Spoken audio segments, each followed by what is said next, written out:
In this episode, I'm going to look at an ITT multi-band radio with long wave, medium band, and 4 shortwave bands plus FM. I got this at the Ham Fest. It was just given to me. The guy just said, here, take it. You can have it. So we're going to try and make this one work today. It's got a few different issues. The first one being it's a 240 volt radio, but we'll get a workaround for that.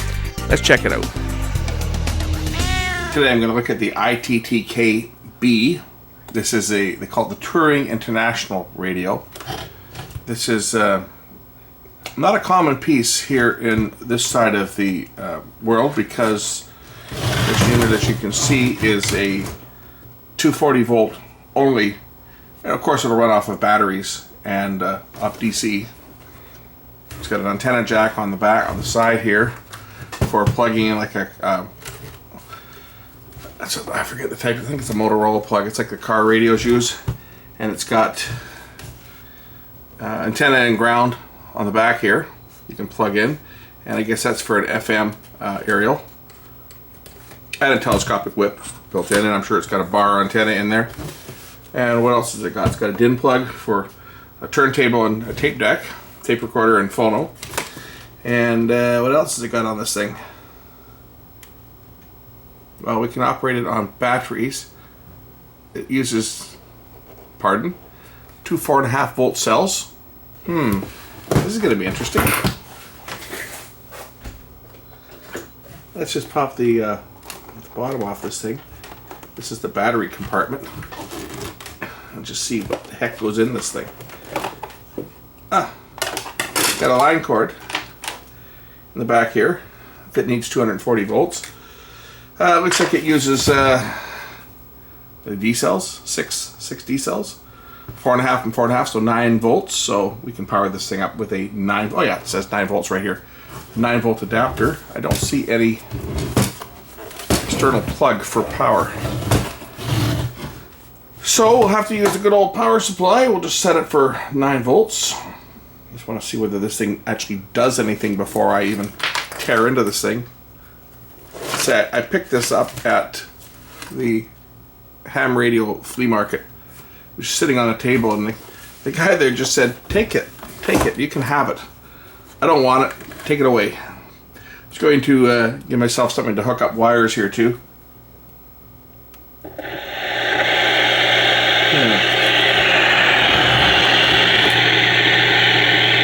Kind of sounds like this thing's going to work. Interesting. Well, let's just see what it does.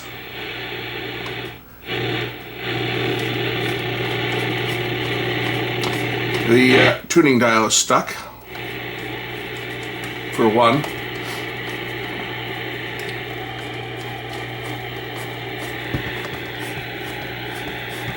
Oh, there it goes, moving a bit.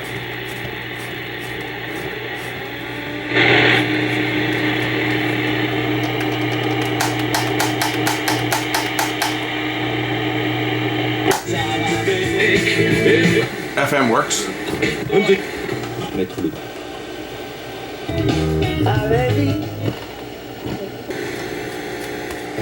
Tuning dial still sticking on this thing, but see if I can get it to tune down to my test.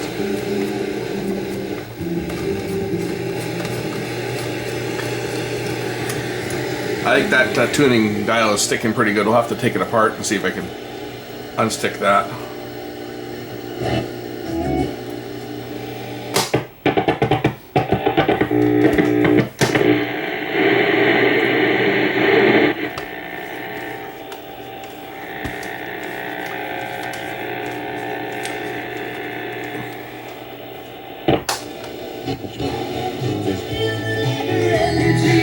Interesting because you'll notice that when you switch the band, it actually switches to a different tuning capacitor and switches this knob. I'm on shortwave 2 there. Let's just try the AM band. See if it'll get anything. Okay, the AM band is not picking up anything.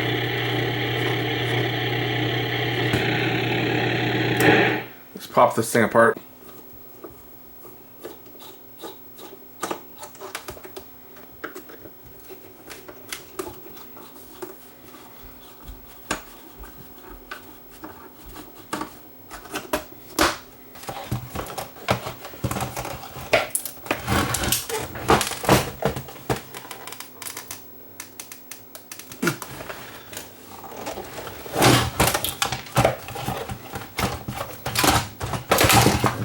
There we go.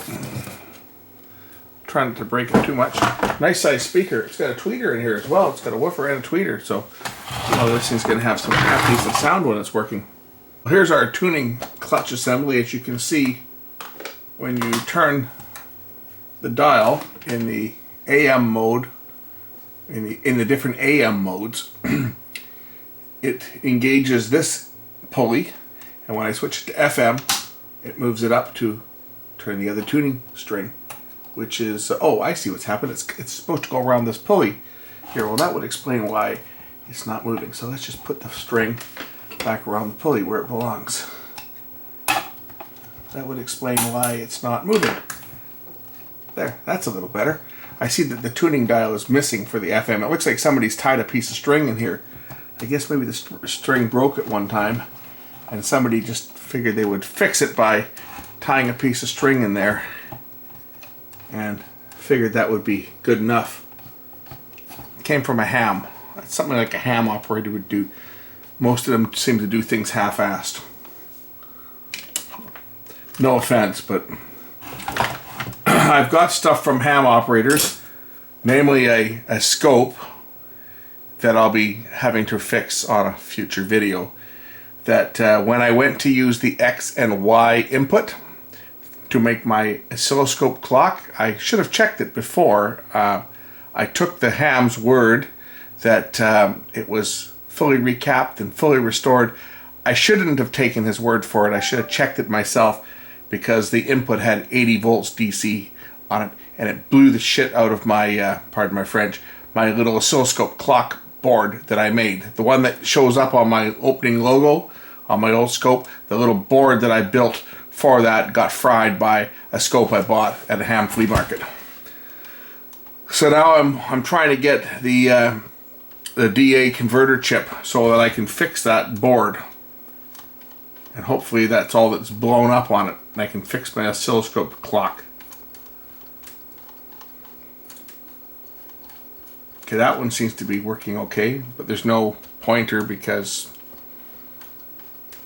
whoever made this mess left the pointer off for the FM band. Okay, let's see why this thing's not working. I would suspect that probably some of these old capacitors in here are in need of replacement. Take a look at some of these old ones in here. Stuff like this. This looks like it's pretty much toast.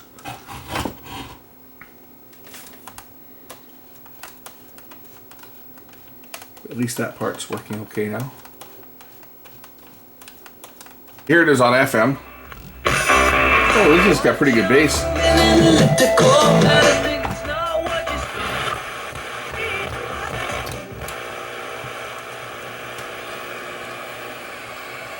Looks like I'm not getting to the bottom of the band due to this string. The string's going around the pulley here, so that's stopping me from getting down to the bottom of the band on this thing. I'm just going to turn the tuning capacitor by hand because it's faster than using this dial that's slipping.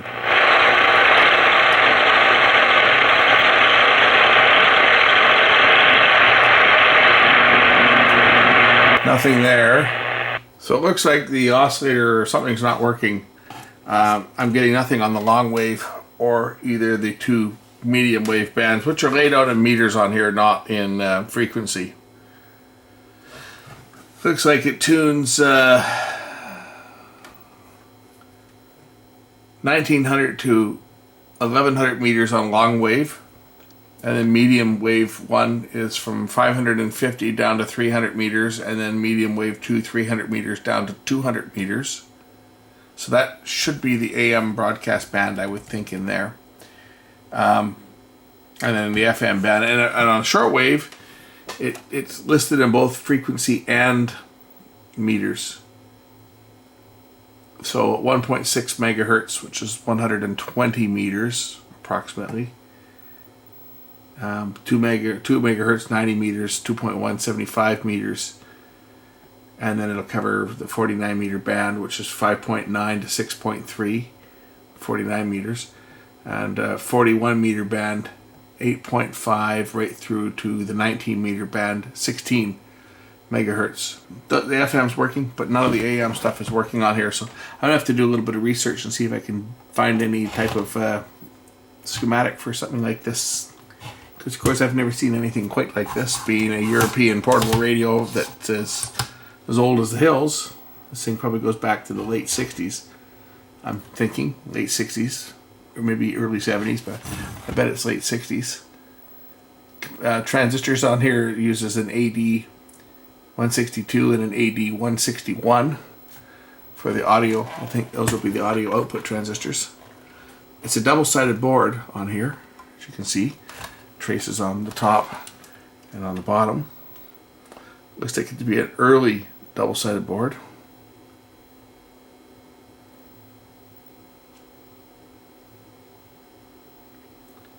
It's going to be interesting to see if I can get this thing working, but that's the goal. See if I can get this working. So I'm going to see if I can find any type of data at all on this thing. So I dug up a schematic. Don't ask where I found this. Don't ask where I find any schematics, because I have no special secret place where I find schematics. I do what anybody else would do. I look on Google. I'm sure you're going to find a lot of places that want you to pay for schematics, but if you dig a little deeper, you can generally find what you're looking for at no cost. But please stop asking where I find schematics, because there's no special place for them. They're on the internet. You just have to look a little for them. So I got the manual for this unit. I'm just kind of going over it here. We have no AM reception on AM or shortwave. Now the schematic does show that there's a loop antenna on here, and there actually is. It's in behind here. It's right here. You can probably see it on the top here.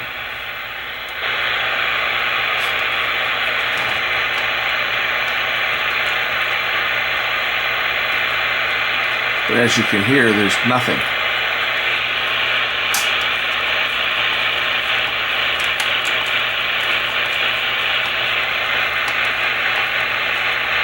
I'm curious if any of this foam that's deteriorated and rotten has caused any problems here. Like right down here.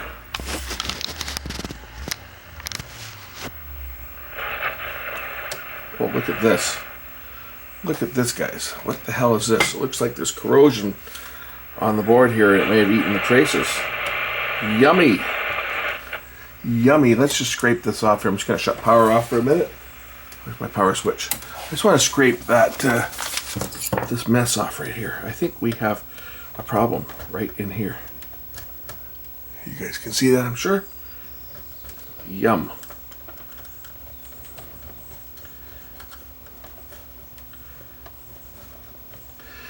I don't know about you guys, but that looks kind of like maybe that trace is kind of open. I'm just going to flow some solder over this and just see whether this does anything.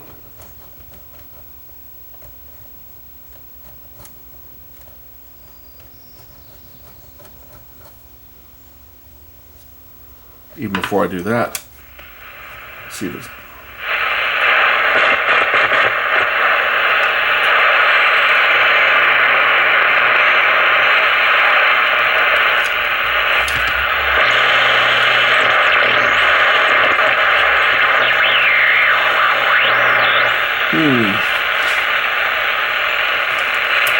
I may be on the right track. I'm just going to go over that board area here. Reflow a few of these switches. See, some of these connections look like they are not very good. So I'm just going to run my iron over here and just reheat. This has all been a tinned board. I'm just going to re-tin this area of the board up here, and we're going to clean up some more of this mess where this foam was stuck to it, because, well, if it's anything like the glue that was in that circuit glue, some of this stuff becomes kind of corrosive after a while when it deteriorates, and can cause leakage and can cause opens where the glue has deteriorated.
I do believe I fixed this thing. Holy smoke.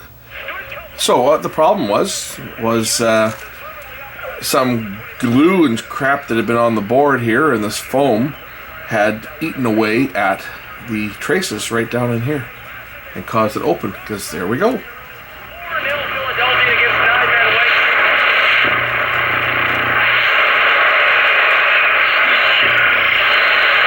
Let's see what else we can get on this thing.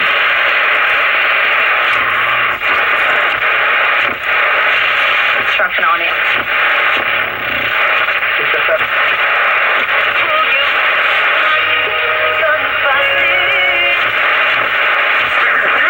Did you say click?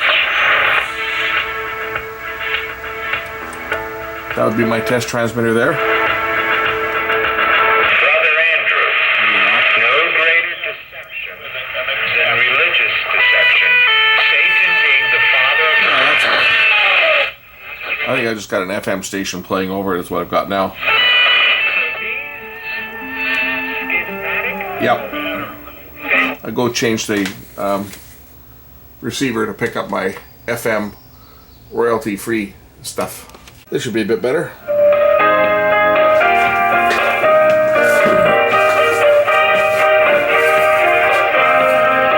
See, I normally leave my little AM transmitter because I play around with my AM radios from time to time. So I just have an FM receiver going into my little AM transmitter. And I just pick one of the local stations and put it on the AM so I have music. So I had to go tune it back into my royalty-free transmitter.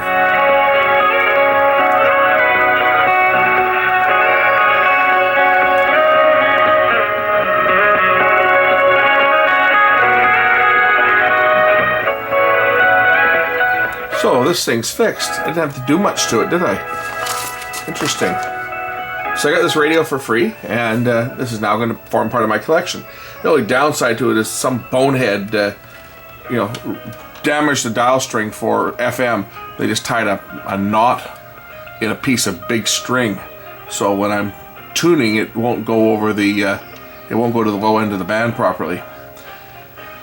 I wonder if I can just move that over slightly. I might be able to rework that. I was just going through my bench and I found this piece of string. Just the perfect stuff to fix this dialed cord once and for all. I'm going to tie this together and I'm going to heat it up and fuse it together. This is a nylon type cord. So hopefully I can fix the FM tuner portion. Actually, I can probably just put it right onto the end of the spring here. Although I think I might need a little more slack, so I'll try and just tie it back here a bit.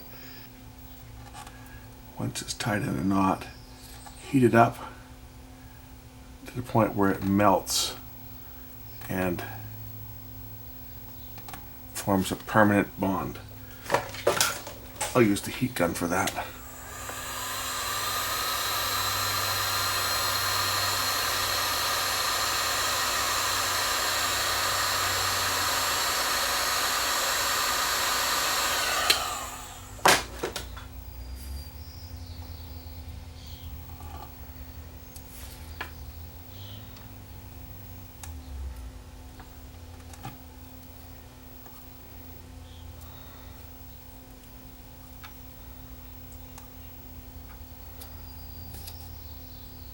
And now that I've fused that together, I'll just put a drop of hot melt glue on here as well, just for good measure. We'll do the same on the other. I'm going to take it off of the pulley so that I can, when I tie it, it'll give me a place that I can pull it over the pulley again to get my tension back. So we'll just loop it around here and tie a knot in it, and then I'll pull it as tight as I can. Okay, after I've restrung the FM string, let's just test it out.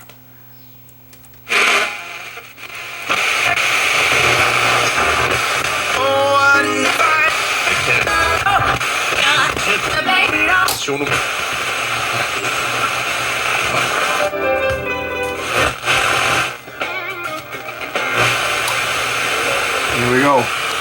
So I'm at the bottom end of the band here. I can trim this off now. But there's my bottom end is here.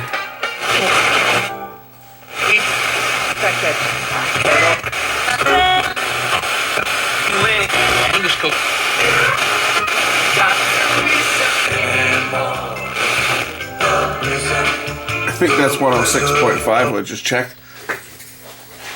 Or is it? No, it's 105.7. What else do we got here? 106. I can't go much beyond 106.5. Oh well. So I've got the band tracking somewhat good now. I'm just going to put a little zap tie around here, a yellow one, so that I can create a marker for the FM band. So I've marked it right about where FM 88.1 is, which is about the low end this thing goes, because the string sticks a little bit beyond that. But wonder if that'll work.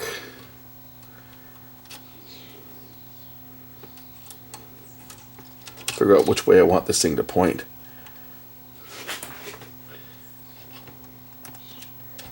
I'd like the pointer to loop it around like that. Maybe like this.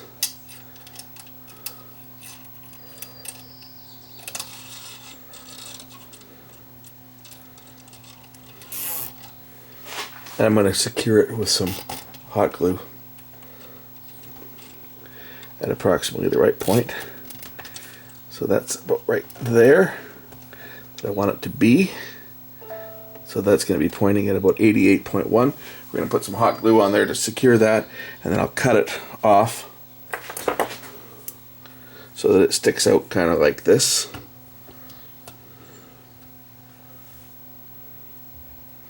See how far it needs to go. I'll give it lots of slack for now. I can always trim it a little bit later.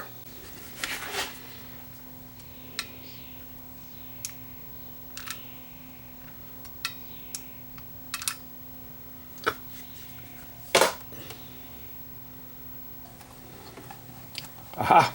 FM pointer.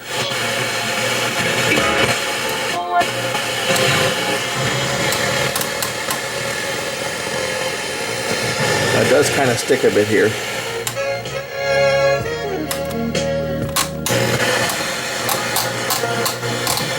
Check there's a light on here that's supposed to light up the dial, but I think it's burned out. Let me just take a look and see if I can see it. There's a switch here that's supposed to switch on a light. I think the light's burned out. I'm just going to shorten the FM pointer so that it won't stick with the AM pointer, which sits on this side. Okay, so I think we're okay.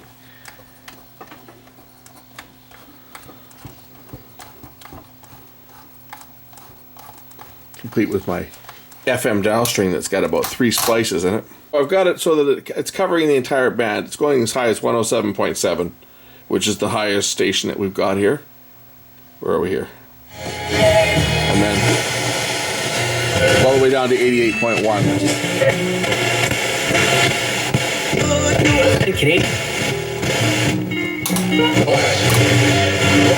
CBC at 88.1. So I've got the entire FM band covered. Let's see if we can put this thing together.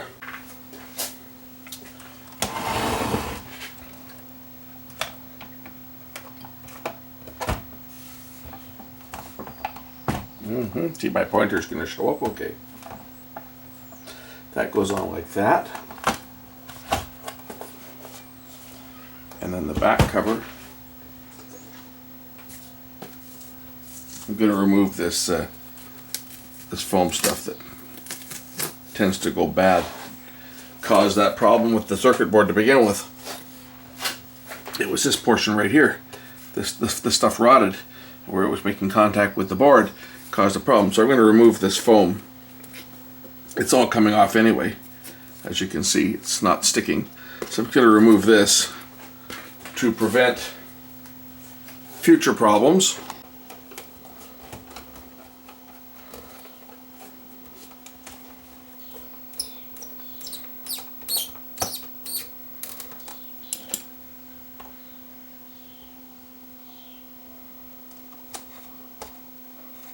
You can see my makeshift pointer Works quite well. A temporary connection, giving it 120 volts. It works too. My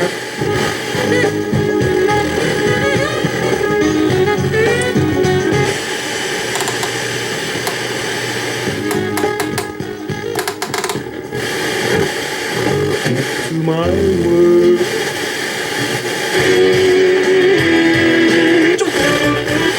In Edwards, it is Canada Day.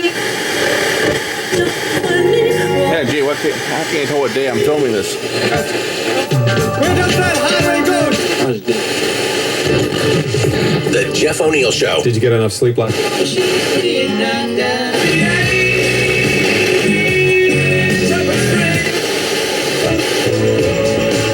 The fireside. What's that process? Check out the How Do I... Can we be? But you can... Keep the faith. And it sticks, but it will get that station if I play with this enough. Maybe it won't because I'm giving it low voltage. But it's working on 120. I wonder how the AM band is going to work. Don't mess around. No, you don't.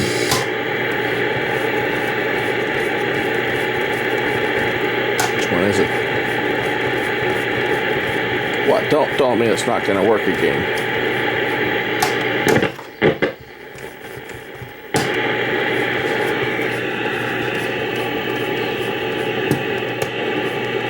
Well, that's frustrating.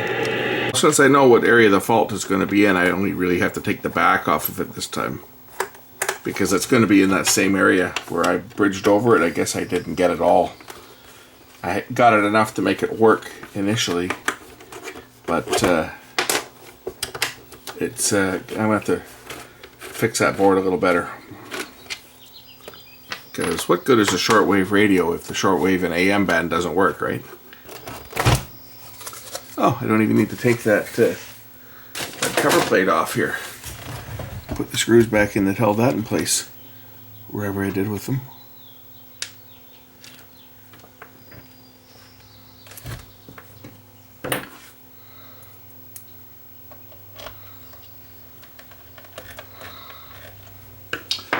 Okay, let's see if I can get that AM part working. I'm sure it's right in here.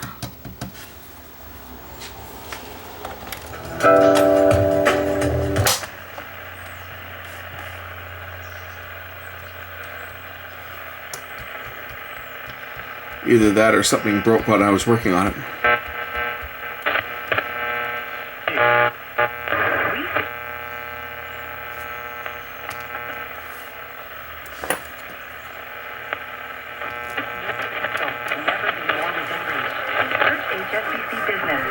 I'm thinking that this is more of a broken connection problem. Notice when I press on the board, it starts working. Interesting. Sounds like a connection problem somewhere.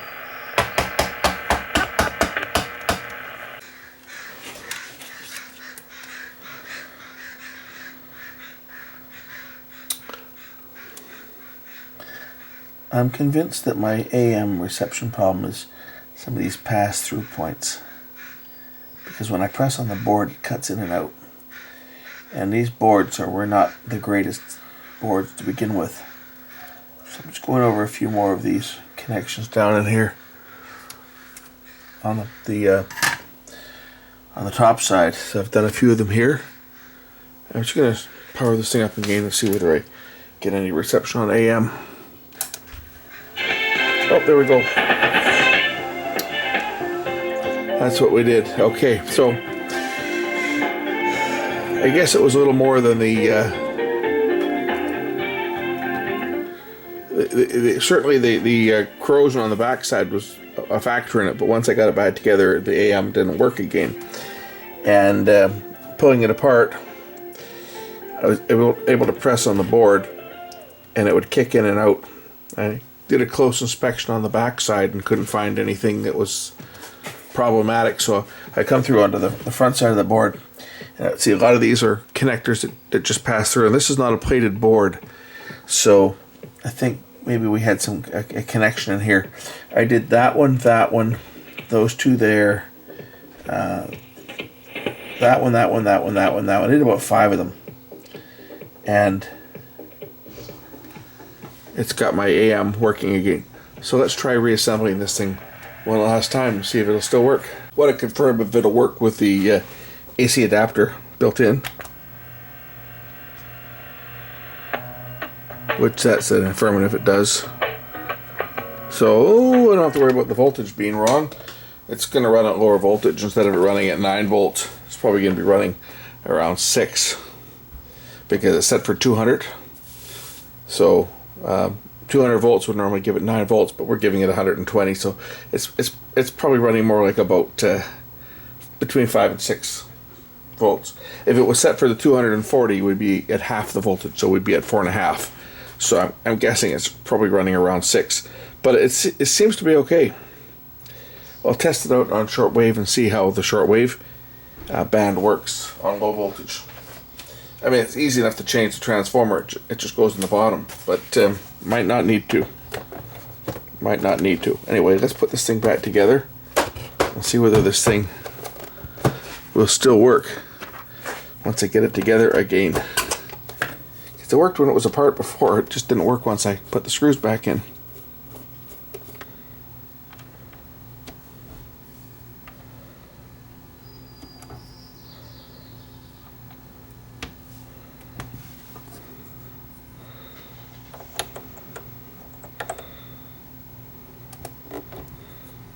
We'll test it first before I put any more screws in. It's working.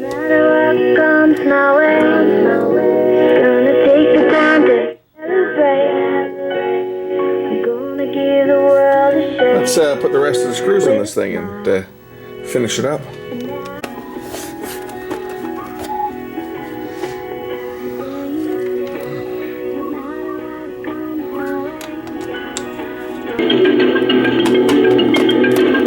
That battery compartment or something like that.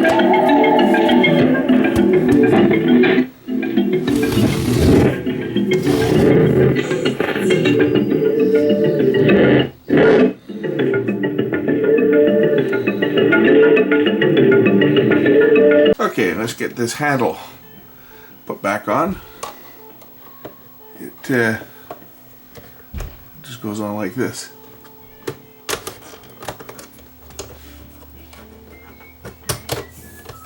And snaps in place, just like that. Back together. To expose Airbus and Pratt to late penalties from frustrated customers. Susanna Palmer, Bloomberg. Now this thing's kind of cool, the way this thing works. I'll show you. It took me a while to figure this thing out because of all the different buttons on here, but there's not a button for every band on here. This button here is for amplifier, to use it as an amplifier only. This button here is for long wave, which there's not going to be anything receivable on long wave, for sure. But if there was, I'm sure this will pick it up. It sounds to be pretty sensitive. Medium wave 1, for babies like ISO, which is the lower part of the AM band. Transformative in advance. AM 730, for example. Here are your AM 730 traffic headlines now. M2 is the top end of the AM band, and it's not listed in frequencies. It's listed in meter band only, as you can see. Then you have there's 4 shortwave bands, and how they're accessed is you have a shortwave 2 and a shortwave 4 button. But you see this button here, AFC, also functions for shortwave 1. So to get shortwave 1 band will cover 1.6 to 2.2 megahertz. You push the shortwave 2 button down and the AFC button. And now, and this will actually go down to the lower end of the AM band here, so because it covers 1.6. And we got an Indian station down there at 1550, and it's covering that. Shortwave 2, you just release that button, and now it becomes shortwave 2, which will cover Looks to be about 2.2 to 4.5 megahertz, which is the 120 through about 70 meter band, I guess 60 meter band, somewhere in there. We're not going to hear anything on there right now, I don't think. We're not going to be lucky enough to pick up anything this time of day. Maybe some interference from my transmitter, but shortwave 3 bands, you press both of these buttons down and that becomes shortwave 3, which is going to cover the 49 meter band basically, which is basically about 5.8 through to 6.3 megahertz. Probably get something on there a little bit later tonight. I'm going to play with this thing and see what it gets, just using the built-in antenna. See what I can pick up on this thing. And then shortwave 4, we release this button, and this then covers the 41 through 19 meter bands, which is about 6 megahertz all the way up to 16. I wonder if I can get WWV. It might come in. I'll try it at 15 megahertz first.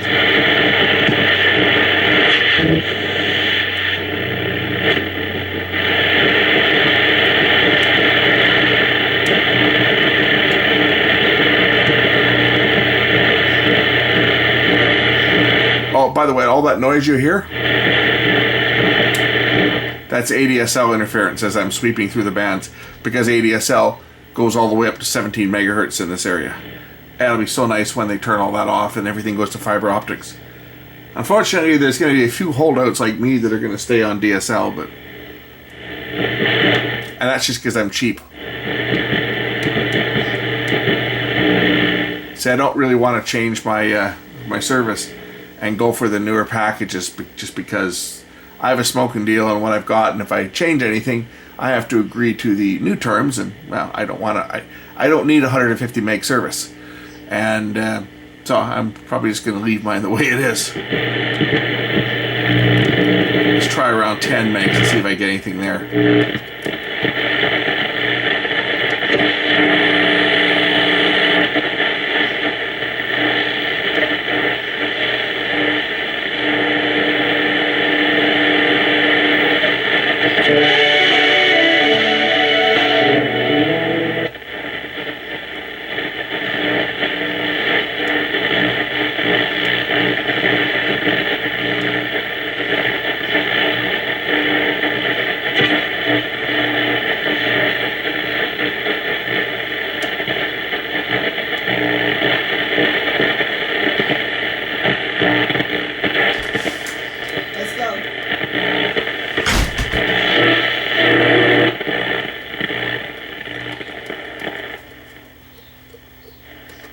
I'm not getting anything on shortwave right now, but it should pick stuff up when it gets darker, I would think. I was getting some harmonics from my AM transmitter, which is down here on M2.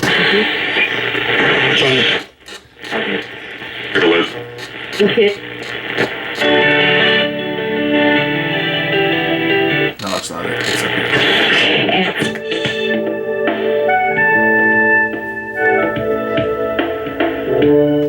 I was getting some harmonics from that, but hey, it's working. FM too.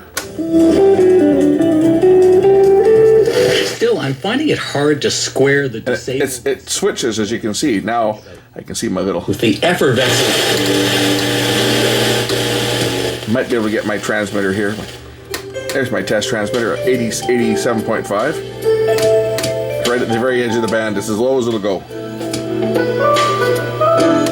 Has a very long history. Anyway, that's repair of my now collectible ITT KB Touring International with Marine radio that I picked up for free at the ham swap meet. Hope you enjoyed a look at this and how we came about fixing it. We'll catch you in the next one real soon. Bye for now.